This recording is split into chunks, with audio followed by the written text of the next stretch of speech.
nas abordagens efetuadas em aulas anteriores a respeito da gravitação universal, nós tivemos a oportunidade de falar sobre o trabalho de Johann Kepler e também da complementação desse estudo para efeito de cálculo da gravitação universal através dos trabalhos de Isaac Newton.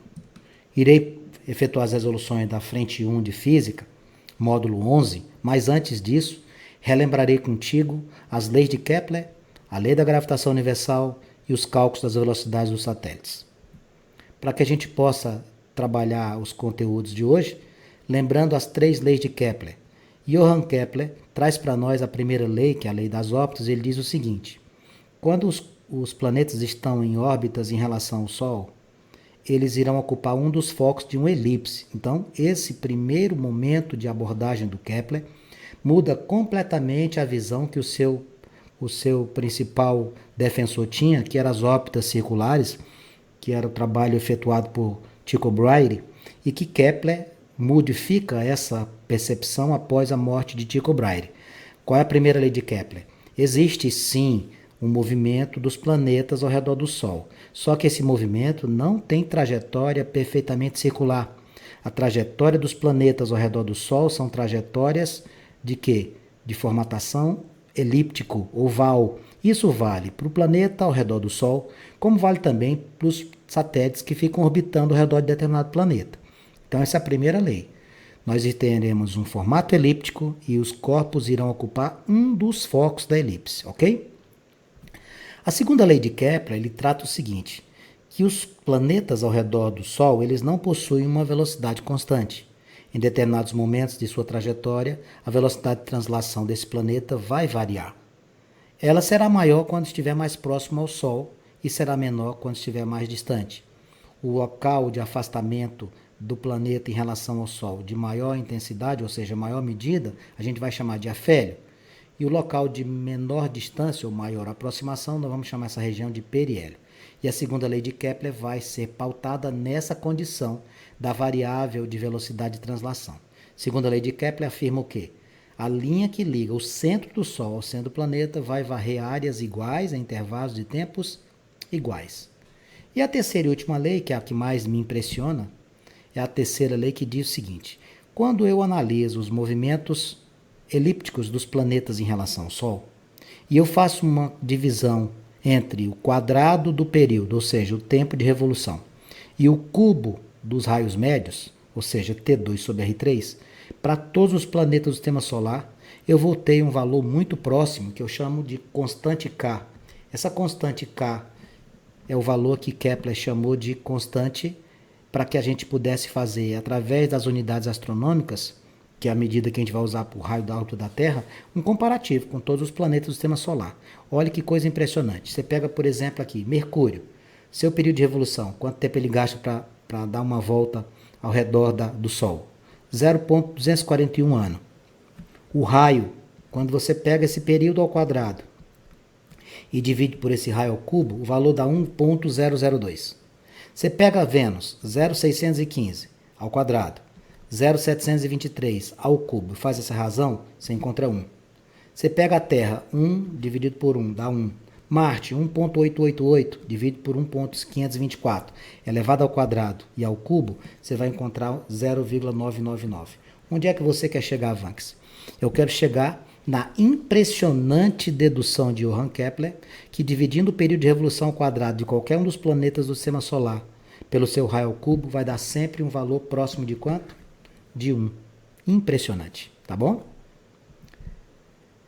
Depois que Kepler apresenta as suas 3 leis, ele foi desafiado pela comunidade científica a explicar por que os planetas não se chocavam, por que o Sol, apesar de atrair os planetas, não fazia com que a gente se chocasse com ele. Nós não tivemos resposta de Johann Kepler, que após o seu falecimento deixou essa lacuna no tocante a entendimento desse comportamento de atração e repulsão de corpos. Surge nesta cena um cientista britânico chamado Isaac Newton, que através de conhecimentos muito amplos e com a ajuda dos estudos de Johann Kepler, traz para nós a lei da gravitação universal. E Isaac Newton nasceu em 1643 e viveu até 1727. E ele traz para nós a lei da gravitação universal dizendo o seguinte: A explicação para que esses planetas não se choquem, para que essas estruturas permaneçam nesses movimentos elípticos de maneira organizada, é que matéria atrai matéria na razão direta do produto de suas massas e na razão inversa do quadrado de suas distâncias. Isaac Newton enuncia essa lei através de uma expressão matemática que é essa aqui, ó, G m1 m2 dividido por distância ao quadrado. Massa em quilograma, distância em metros e o G é uma constante. Esse G vale 6,67 vezes 10 a menos 11. Você pode fazer o cálculo com 6 vezes 10 a menos 11. Você pode fazer o cálculo com 6,7 vezes 10 a menos 11. Como você está trabalhando com um valor, com uma potência muito intensa no tocante à redução de valores, 10 elevado a menos 11, você vai dividir por um número muito grande, quase 1 trilhão, 6 dividido por 1 trilhão praticamente, você pode arredondar, não vai ter problema nenhum. Lembrando que ele mantém como referência os estudos do Kepler. Lembrando, os planetas em órbitas elípticas terão maior velocidade quando próximos ao Sol e menor velocidade quando afastados. Nós vamos aproveitar esses ensinamentos de Johann Kepler, bem como da lei da gravitação universal de Newton, para calcular a gravidade dos planetas, bem como as velocidades dos satélites que estão em órbitas em relação a planetas ou planetas em órbita em relação ao Sol. Para eu efetuar o cálculo do campo gravitacional, eu vou usar a relação matemática G igual a G vezes mR2, onde G maiúsculo é 6,67 vezes 10 a menos 11, M a massa do planeta e R o seu raio. Se o planeta tem determinada gravidade e um corpo que está submetido a esse campo gravitacional se afasta, essa ação gravitacional vai diminuir. Para você raciocinar comigo, na hora que isso acontecer, se um corpo estiver distante da superfície terrestre em uma determinada distância h, você vai fazer o mesmo cálculo, gmr ao quadrado, só que aqui na segunda situação, você vai acrescentar essa altura h acima da superfície terrestre. Então, para cálculo de gravidade, gmr2, qual é o valor do g? 6 vezes 10 a menos 11 ou 6,67 vezes 10 a menos 11. E a massa? A massa é a do planeta. No caso da Terra, nós vamos ter um valor de 9,8, que a gente normalmente arredonda para 10. Júpiter já vai ser uma gravidade muito alta, que é de 26,4. Marte já vai estar 3,8. Se você for na Lua é 1,6. E por aí vai. Aqui eu trouxe para a gente relembrar o comportamento dos satélites no tocante às suas velocidades. Aqui nós temos a relação matemática que calcula a velocidade de um satélite em determinada altura. Eu vou fazer raiz quadrada de G vezes M. Esse M é a massa do planeta. O G é a constante G que a gente já conhece. E o D é o raio da órbita desse satélite. E aqui, por último, eu trouxe a velocidade de escape. O que seria isso? Era a velocidade mínima necessária para você lançar um corpo da superfície terrestre e ele ficar livre do campo gravitacional. Essa velocidade corresponde na Terra a aproximadamente 40 mil km por hora. Mas se você quiser fazer o cálculo, você faz 2gm sobre r, ok? Na prática, isso aqui vai significar o quê? Vamos ver os exercícios. Lá na sua apostila, o primeiro dele diz o seguinte. O ano terrestre é, por definição, o tempo de que a Terra precisa para fazer no seu movimento circular uma volta completa em torno do Sol. Quanto que vale isso? Um ano. 365 dias e 6 horas. Imagine o planeta P descrevendo também uma órbita circular em torno do Sol em um tempo igual a 8 anos. Opa, eu tenho o período aqui. Quanto que vai ser esse período, Vanks? O nosso amiguinho aqui tem um período de 8 anos. E o da Terra vale quanto? 1 ano. Tá, ok. Vamos lá. E aí o que é que ele traz para a gente aqui? Descrevendo uma órbita circular em torno do Sol em um tempo igual a 8 anos terrestre. Considere o RST, a distância do centro do Sol ao centro da Terra, e o RSP, a distância do centro do Sol ao centro do planeta. Calcule a relação entre os raios, ou seja, ele quer o raio do planeta P dividido pelo raio do planeta T. Ou seja, a Terra como denominador e o planeta P, que eu não sei qual é, como numerador. Nós resolvemos esse tipo de exercício utilizando a terceira lei de Kepler, que é que ela diz: período ao quadrado, raio ao cubo, isso aqui é uma constante. Período ao quadrado, raio ao cubo, isso aqui é uma constante K. Quando você compara 2, o que é que a gente faz? Você compara 2 e escreve assim, ó. Período do planeta P ao quadrado, raio do planeta P ao cubo. Isso aqui vai ser igual.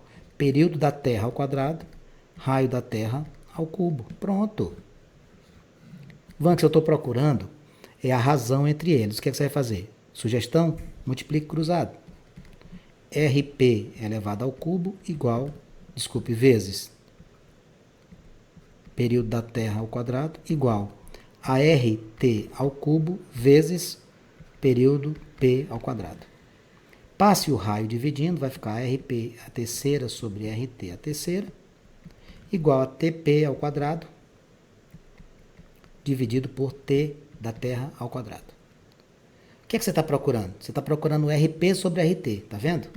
Então você pode fazer assim, RP sobre RT dentro de um só parênteses elevado ao expoente 3, porque ambos têm o mesmo, igual. Quanto é o período do planeta P? 8. 8 ao quadrado. Quanto é o da Terra? 1 ao quadrado. Como é que vai ficar isso? RP sobre RT, que é o que você procura, elevado ao quadrado vai ser igual. 8 ao quadrado, 64. 1 ao quadrado é 1. Quando eu fizer 64 dividido por 1, dá 64. RP sobre RT. Eu vou trocar esse expoente 3 pela raiz cúbica. Quanto é a raiz cúbica de 64? A raiz cúbica de 64 é o número que multiplicado por ele 3 vezes dá 64. Quem é ele? É o 4. 4 vezes 4 vezes 4. Então, essa resposta da questão número 1 seria a letra B. Uma questão muito bonita que se resolve através da terceira lei de Kepler. Na questão número 2, nós temos um texto enorme que diz assim: em setembro de 2010, Júpiter atingiu a menor distância da Terra em muitos anos. As figuras a seguir ilustram a situação de maior afastamento e de maior aproximação dos planetas.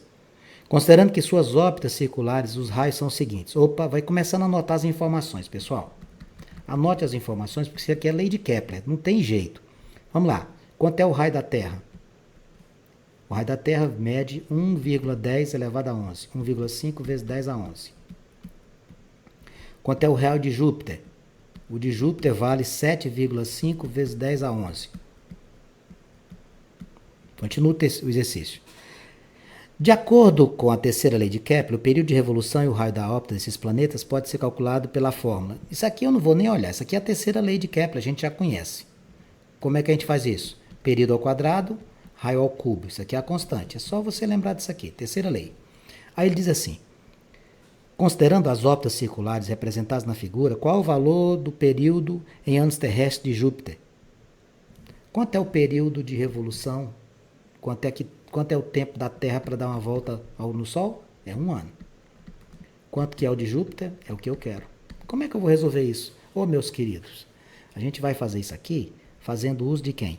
Nós vamos fazer uso das informações do exercício, constantes aqui no texto, e lembrando também de quê? De colocar isso na terceira lei de Kepler. Como é que vai ficar? Vou montar bem aqui para o céu. Vamos fazer aqui, ó. Raio, período da Terra ao quadrado, raio da Terra ao cubo, igual período de Júpiter ao quadrado, raio de Júpiter ao cubo. Pronto, é aqui, ó. Só vai dar trabalho porque são muitos números decimais, mas tudo bem. Bom, quanto é o período lá da Terra? 1 ao quadrado. Quanto é o seu raio? 1,5 vezes 10 elevado a 11, tudo isso elevado à terceira. Do lado de cá, período de Júpiter ao quadrado dividido por, quanto é o raio? 7,5 vezes 10 elevado a 11, tudo isso elevado à terceira. Vanks, como é que você vai fazer aqui? Amigos, nós vamos ter que desenvolver. Quando você fizer 1 ao quadrado, dá 1. 1,5 3 vezes, 1,5 vezes 1,5 vezes 1,5, vai dar quanto isso? 1,5, 1,5, 1,5. Você vai encontrar 3,375. 3,375. 10 elevado a 11 com 3, 11 vezes 3 dá 33. 10 elevado a 33. Período de Júpiter ao quadrado vai ser igual sobre, vamos fazer 7,5 3 vezes. 7,5, 7,5, 7,5. Quando você fizer essa conta, você vai encontrar 421,875. 421,875 vezes 10 elevado a 33. Sabe o que você vai fazer aqui? Você vai cancelar essas potências, ó. E vai multiplicar cruzado. Período de Júpiter ao quadrado vai ser multiplicado com 3,375 Tudo isso igual a quanto? 421,875.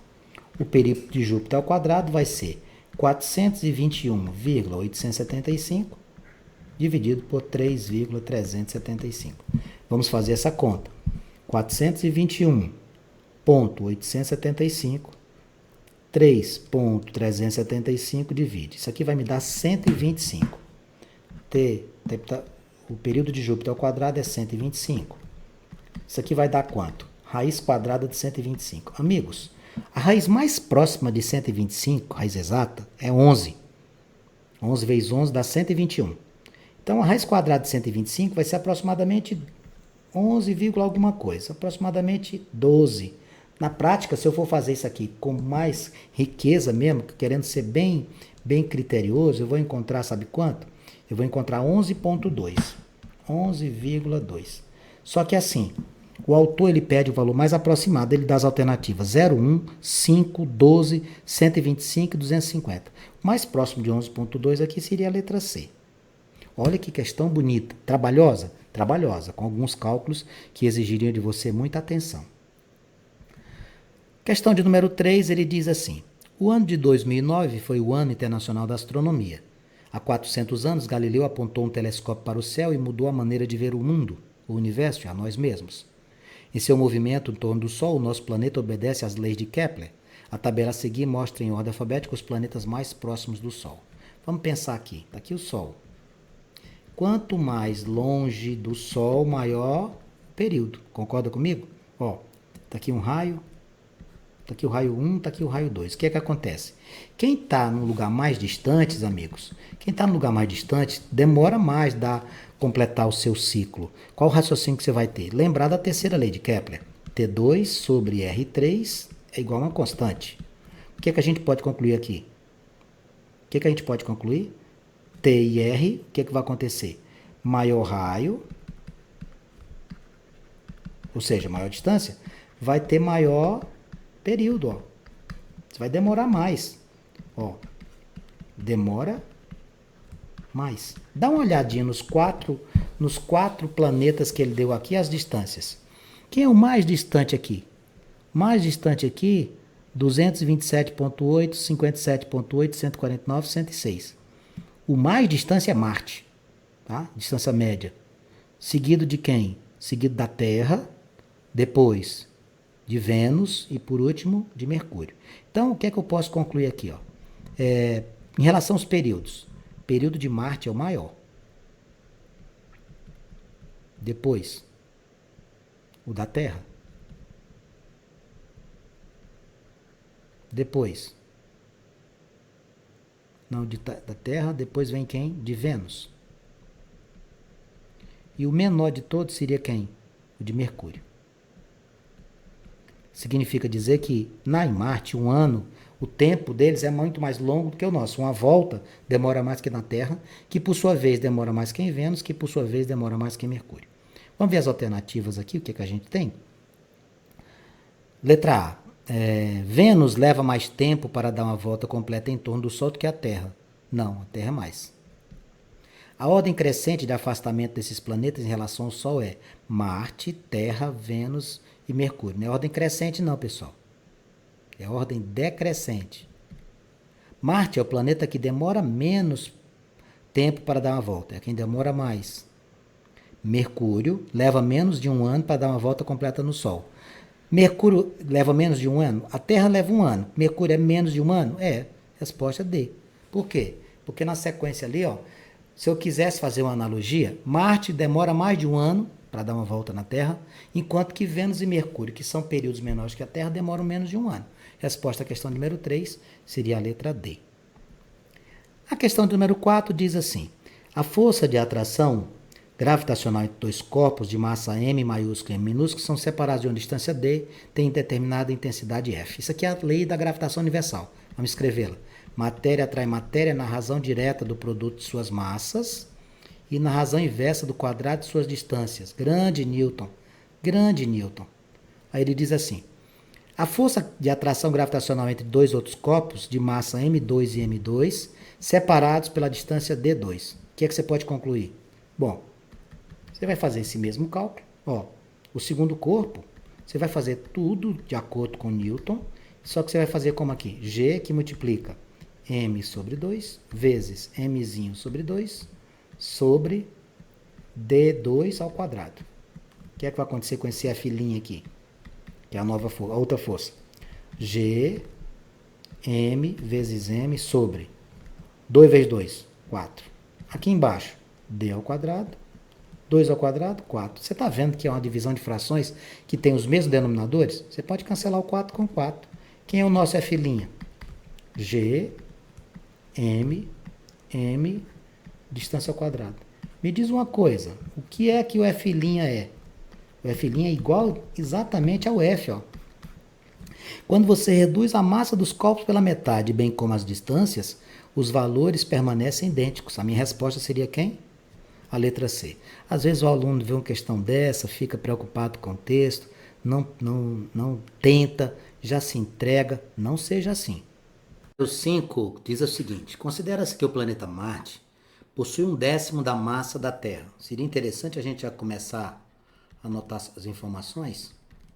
O planeta Marte possui 1/10 da massa do planeta da Terra, então você pega a massa da Terra e divide por 10. Se o módulo da força gravitacional sobre um astronauta na superfície da Terra vale 700 newtons, ou seja, o peso na Terra corresponde a 700 newtons, qual seria esse mesmo peso lá em Marte? Vamos relembrar algumas coisas. Como é que se calcula peso?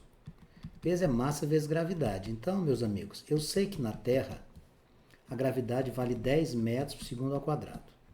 Então, se eu sei que peso vale massa vezes gravidade, e na Terra ele está com peso 700, é porque a sua massa vai ser 700 igual a m vezes 10. Você vai dividir os 700 por 10 e você vai encontrar uma massa de 70 kg. A massa é uma grandeza que não vai modificar se eu estiver no planeta Terra, se eu estiver no planeta Marte, se eu estiver na Lua. Então, o que é que eu preciso saber para descobrir o peso em Marte? Eu vou ter que descobrir a sua gravidade para depois multiplicar com 70. Então, nosso primeiro passo já foi dado. Descobrir a massa desse astronauta. Para eu calcular a gravidade, eu faço a constante gravitacional vezes a massa dividido por quem? Dividido pelo seu raio. No caso do raio, ele está dizendo que o raio de Marte é a metade do raio da Terra. Então, RT sobre 2. Então, essas duas informações serão as nossas sustentações para efetuar o cálculo. Veja o que eu vou fazer. Eu vou pegar e vou calcular a massa, a gravidade de Marte partindo de onde? Da relação que a gente possui aqui. Vamos lá. Gravidade da Terra igual a G vezes M da Terra sobre R da Terra. Isso aqui vai valer quanto? 10. Isso aqui não precisava nem te perguntar se você lembrava, porque eu sei que você não esqueceu. Não esqueceu mesmo, né? Vamos ver aqui de Marte. A gravidade de Marte vai ser a constante G vezes. Quanto que é a massa? É a massa da Terra dividido por 10 sobre... Quanto que é o raio? É o raio da Terra dividido por 2. Está dizendo aqui, né? Ó, o raio da Terra dividido por 2, não foi isso que ele falou? Ó, um raio igual... Está dividindo lá por 2. Beleza? Bom, o que, que a gente vai fazer? Nós iremos trabalhar com este raio. Desculpe, esqueci aqui o número 2 aqui do expoente. Deixa eu arrumar aqui. O que é que nós vamos fazer? Nós vamos pegar isso aqui e vamos desenvolver. Como é que vai ficar? A gravidade de Marte vai ser G vezes a massa da Terra dividido por 10 sobre isso aqui ao quadrado, vai ficar o raio da Terra ao quadrado dividido por 10 dividido 2 ao quadrado dá 4. O espaço é reduzido, mas há espaço suficiente aqui do lado esquerdo para a gente fazer. Como é que a gente procede com uma divisão de frações? Uma divisão de frações, eu devo fazer o quê? Eu devo repetir a primeira, olha só, eu vou concluir aqui. Eu devo repetir a primeira fração, que é G vezes a massa da Terra sobre 10, e multiplicar pelo inverso da segunda. Vai ficar como isso aqui?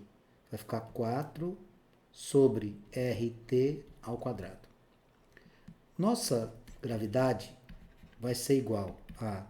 Vamos simplificar o 4 e o 10. Eu posso cancelar isso aqui, vai dar 2 e aqui dá 5. Beleza? Isso aqui que você vai fazer, vai ficar assim, ó.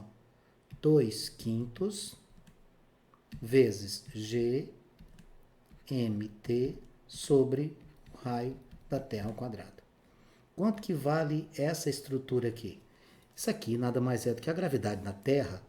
Ela vale quanto? Ela vale 10. Então vai ficar aqui 2 quintos vezes. Se isso aqui é a gravidade da Terra, ela vale 10. 2 vezes 10, 20. 20 dividido por 5, a gravidade lá em Marte é 4 metros por segundo ao quadrado. O que me permite concluir que aquele corpo vai ter que peso em Marte. Lá em Marte, o peso em Marte vai ser a massa, que eu já sei que é 70, vezes essa aceleração, que é 4. Isso aqui vai me dar quanto, Vanx? 7 vezes 4, 28. Então, isso aqui vai me dar 280 newtons. Eu marcaria a letra B. Muito bonita essa questão. Deixa eu relembrar o que é que eu fiz. Primeiro passo. Eu fiz a massa do corpo aqui na Terra. Como? Peguei 700 newtons e dividi pela gravidade 10, que é a gravidade da Terra. Então, a massa é 70. Ela vai servir para qualquer circunstância. Em segundo lugar, eu trouxe a fórmula para calcular a gravidade. Constante G vezes a massa dividido pelo raio ao quadrado. Essa estrutura para a Terra vale 10. Eu fiz o cálculo para Marte. De que forma? Para Marte, eu usei a massa dividido por 10 e o raio dividido por 2. Cuidado, coloque entre parênteses para não esquecer de elevar ao quadrado 2 também. Fiquei com uma fração dividida por outra. Repeti a primeira fração, aqui, ó, e multipliquei pelo inverso da segunda.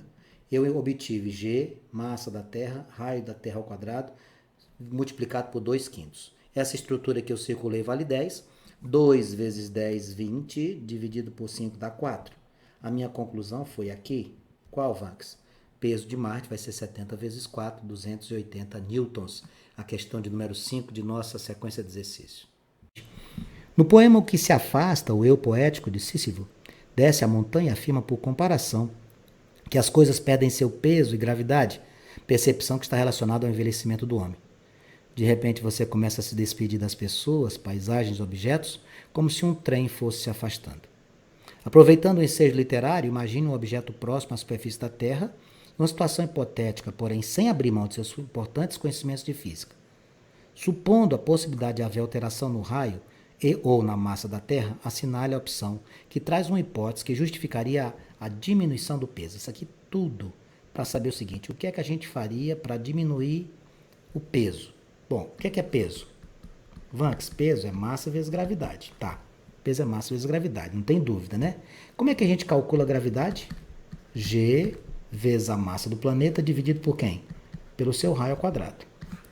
Bom, para diminuir o peso, raciocina comigo. Para diminuir peso, o que é que você precisa? A massa não muda, você precisa diminuir a gravidade. Para quem quiser diminuir peso, tem que diminuir a gravidade. O que é que a gente pode fazer para diminuir a gravidade? Olhe para a fórmula dela. Para diminuir a gravidade, quais são os caminhos que você tem? Ou você, para fazer com que isso aqui aconteça, você tem que fazer o quê? Ou você diminui a massa, esse Mzão aqui, ou você aumenta o raio. Você quer diminuir o valor do G. Se você diminuir o numerador, o G diminui. Se você aumentar o denominador, o G também diminui. Então, quais seriam os caminhos? Ou você diminui a massa M, ou você aumenta o raio R. E esse texto todo da poesia? Pois é, a única coisa que ele perguntou aqui, o que é que você faz para diminuir o peso? Diminuir peso é diminuir gravidade. Diminuir gravidade, diminui massa ou aumenta raio. Para efeito de resposta, vamos lá nas alternativas. Letra A. Diminuir o raio. Não, aumentar.